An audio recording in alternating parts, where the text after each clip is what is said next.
It is time, ladies and gentlemen of the project, for a negative knife review. That's right, I will give your credit card a rest in talking about this knife. It's not recommended. Awesome, Nuttin. I love it when you do negative reviews. Please post more. Well, I don't do it gratuitously, dude. It just is what it is. When the product excels, you get a positive review.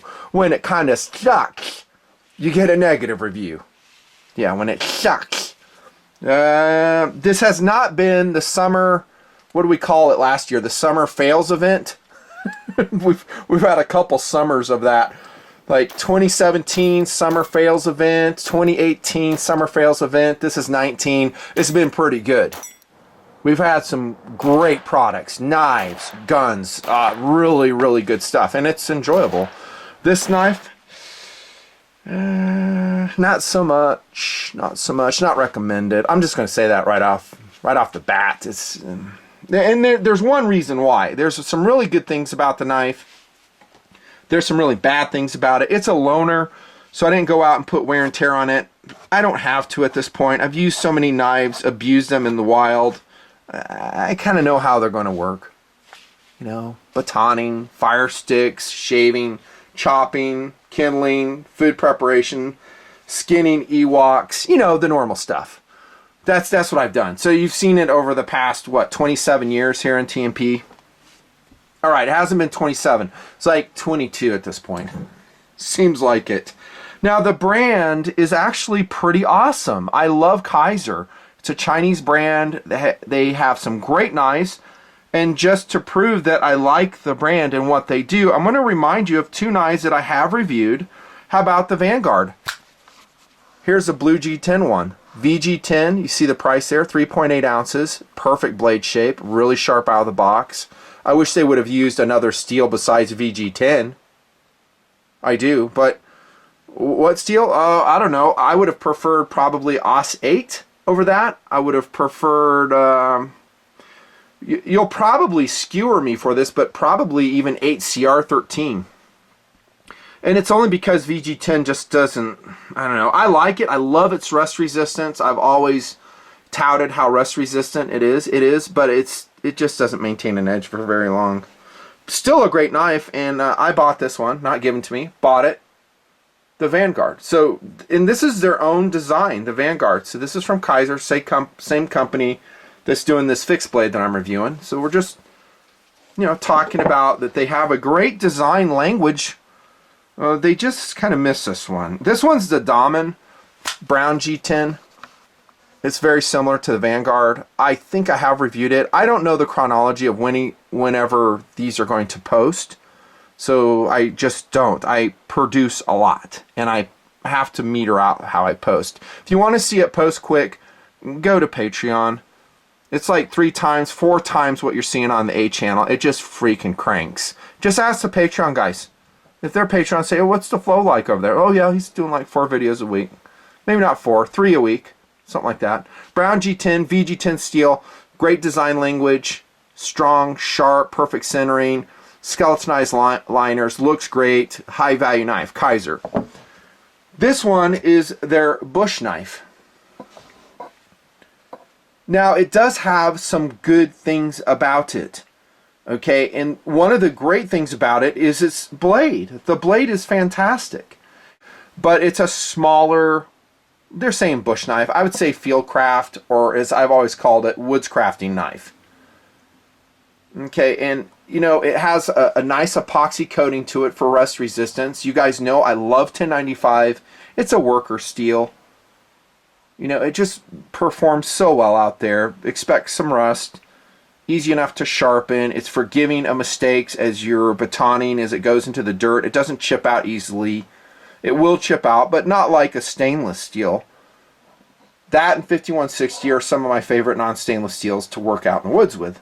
I've talked about it forever. Again, a decent thickness. Again, FFG. Looks good. Nice coating. There's a Kaiser logo on it. And it's just a standard, you know, shape that we've seen over and over again. It's been repeated in so many knives. And the reason it's repeated is because it's awesome. It really is. It's just a great blade shape. Now, could you use like your fire steel on here? Yes, you could. There's a pretty sharp transition here. You might have to scrape off the coating to get some real sharpness out of it. Again, this is a loaner. I don't have permission to put wear and tear on it. Like I said, I know this would baton quite well, given, you know, it's shorter blade length, but it would do well. Here's the problem. That handle blows. It is bad.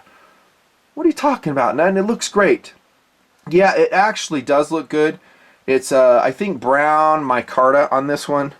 And it's attached with 3 standard screws, hex screws, so a non-torque, so that's different.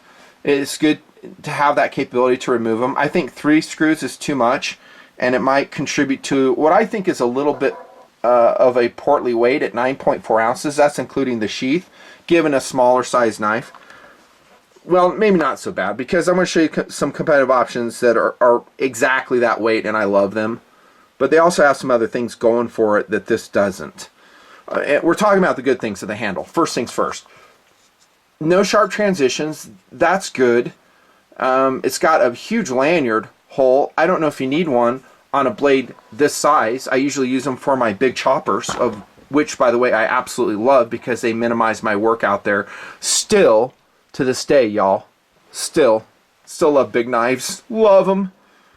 I don't carry them everywhere. It's just when I'm going out in the woods. It's going to, like I say, pair up with a knife like this, like a woods knife, than a big chopper. I'd almost prefer that over an axe. Or a saw. I love saws too. Lots of saw reviews here. Not a lot, a few. Nice thickness again. Yeah, end of good things about the handle. Here's the bad thing. And I don't know why I keep seeing this over and over. Here comes a rant. It just blows my mind. We love your rants, Nuttin. I don't know, it's kind of a rant, maybe not. First up, is this a bushcrafter thing where we have the handle kind of flowing down and then up? Is that supposed to be ergonomic? I don't find it ergonomic.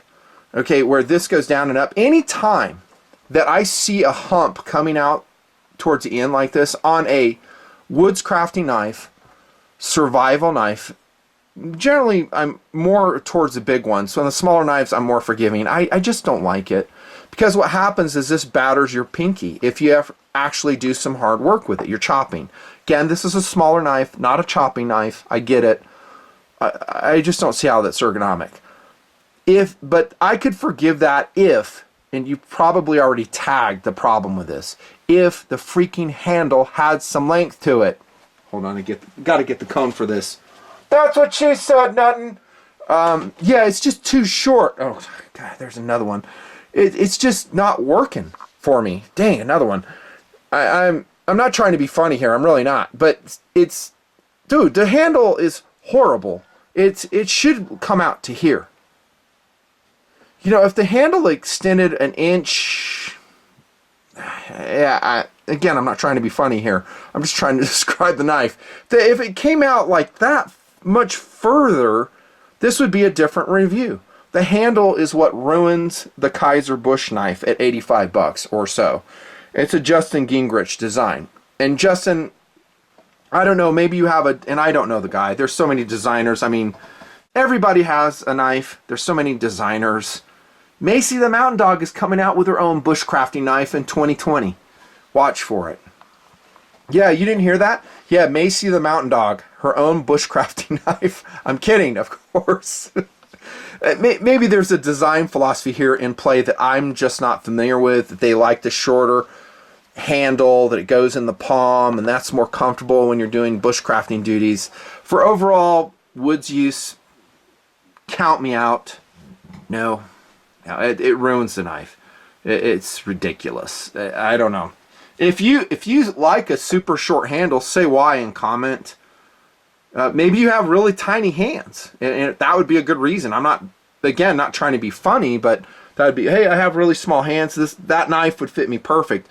And I'll be honest too, is if it does, this knife handle fits you, it's a different review. Then I'm like, okay, for you it works good. I'll leave my criticism here about this portion here. I think that's valid. The sheath, wherever it went, I have no idea where it went. is actually pretty awesome. Here it is on the floor, standard.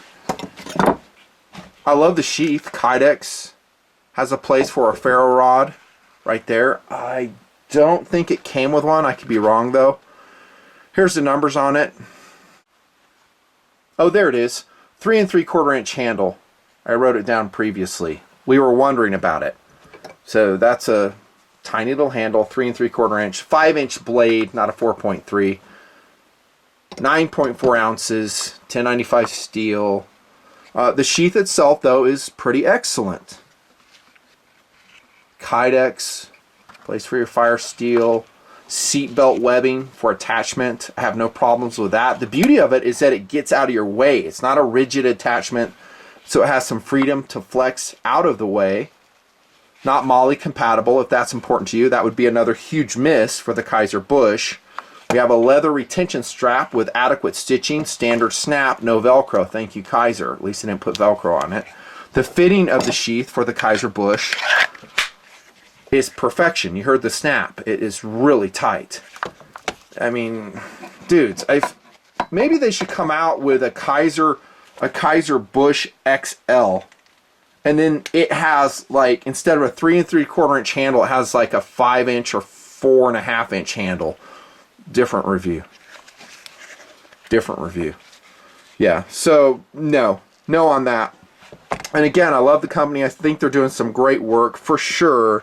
Here's some competitive options though that I would much prefer to have over this knife. Nothing fancy. I love your competitive options. I think a lot of you guys actually have them. How about the Cold Steel SRK camo form wrapped handle here? This one is an AUS 8. It's been issued in all kinds of steels. I mean, dudes, this knife gets it, right? So it has adequate real estate. We don't have an unusual hump right where my pinky is. It's long enough where it actually is behind my hand right here. Craton grip, thick, strong, great blade. Stainless. This isn't, you know, not in 1095, but I've had no problems with this. Same design language in the sheath. Securex sheath, so it's plastic, not Kydex. The benefit to that actually is that it's a little bit lighter. Great competitive option. I'll put some links below if you need a medium-sized survival knife. Stock up. You should have it though. Seriously, guys have been watching the show. They should have like an SRK. I know like Todd S. He has it. He's an SRK guy. He's a Patreon guy. True Blue Todd. SOG Field Pup. Now this is a little bit different knife, and that it's a little bit lighter. This is a Cabela special edition. How sick is that? And it's one I've sent out a lot in Patreon giveaways because I love it so much. It is such a great knife. The Field Pup one is just fantastic. Super lightweight. And I won't throw it on a scale, but it's a lot lighter than this. It can't do the same work that the Kaiser Bush could do because it's not as thick. It has no chopping capability. But as far as, you know, kindling preparation, some food preparation, cutting some cordage, basic cutting tasks, EDC tasks, the Field Pup one is outstanding. And this coloration is superb. This digital woodland camo. It comes in a digital desert camo too that I've been sending out to Patreon dudes. Great jimping on that. It weighs nothing. And look, here's a MOLLE compatible sheath. You can use it on, you know, put it on your pack, put it on your belt. It just has so much more versatility, I think, than the Kaiser Bush. Don't forget about the SOG Northwest Ranger, y'all. Little bit heavier, 10.6 ounces. This is an AUS 8. At the time, I only paid $60 for this sucker. The only criticism I've heard, and there might be some credence to this, but not a ton, is that the handle is a little bit narrow. And so for extended woods crafting, you might get a cramp or something if you're doing like carving a bowl. I don't know if I'd ever be doing that. I could see that. But for what most of us are going to be doing, the tasks I just talked about, it's perfect. Great jimping, adequately long enough on the blade. Look at the handle. There's no real estate problems here. By the way, guys, this is a great BOK knife. So is the Field Pup one. These are great bug out kit knives because they're lightweight. They will work in a defensive role, heaven forbid, if you should ever have to use them that way. They're great in the camp roles, light woods crafting. Here's one you have not seen, tested separately. I think I'll tabletop this It's in a different league. It's a lot more expensive. It's about $240. The Bradford Guardian 4.5. It's a different league. I'm just kind of giving you a preview of what's coming up in the knife show. Bradford puts together some great fixed blade knives. And the steel is awesome. CPM 3V has been great out in the woods with me. I've loved it. This is a 4-inch blade, really thick. You got some jimping on top. You kind of got a taper thing going on here, kind of like the Northwest Ranger. I didn't find it had any problems when I was testing it out there. You kind of have a drop down here in the handle, but look, it's long enough where, again, it's kind of enveloping the hand. It's not like this. You know, would I prefer this be straight? Yes, I would. I know, that's another reference, so I'm not even going to go there. Blue micarta comes in some great colors. The Bradford Guardian is a great knife. This is a sheath it comes with. Tested already up in the woods. This one, just a couple competitive options. Don't even bother. These knives, however, the Vanguard, the Damen, Total recommends. Total, the same company. And by the way, these in the background are Total recommends, so maybe you won't get off scot-free with no purchasing. This is, again, the Kershaw 1220 Reverb. It's fantastic. It's just a cool little, super cost-effective knife. This is going to be a runaway bestseller for Kershaw if it isn't already. It looks like the Matrix for sure, I know. And all that goes with that. CF inlay right here. It's just a really cool knife. Got a clip if you need it. Cool blade shape. Totally practical? No, not really, because I can't rapid deploy. It has no thumb studs. Not even a flipper design. It's just cool, and it's cheap. Dudes, have you seen this? This is a recommend. Yeah, get this. The Leatherman T4. The free T4. Oh my gosh, it's a little bit chunky, a little bit heavy, but man, is it sturdy. This is a cool little multi-tool. It's lacking in some features. I get it. I'm going to review this separately, but I would buy this just because it's so freaking cool. And it's a Leatherman, and I'm a Leatherman freak. Yeah, I'm a Leatherman freak. I love their stuff. Most of their stuff. There's a couple of their products I go, nah, forget it. Look at the blade shape, dudes. That's good. Hollow ground, drop point. No chisel grind going on there. I don't want to do a whole review on a multi-tool here. Here, look at the file it's got, dudes. Oh my goodness. And it's like, it has file on the bottom too, so you can like notch with it. Yeah, worth the money. They're like $60. And honestly, I think most y'all are buying multi-tools, kind of like me, to just collect them.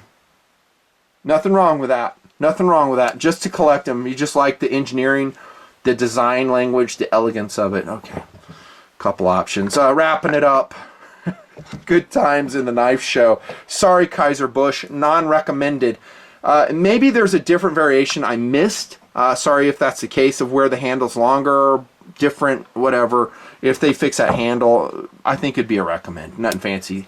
See ya.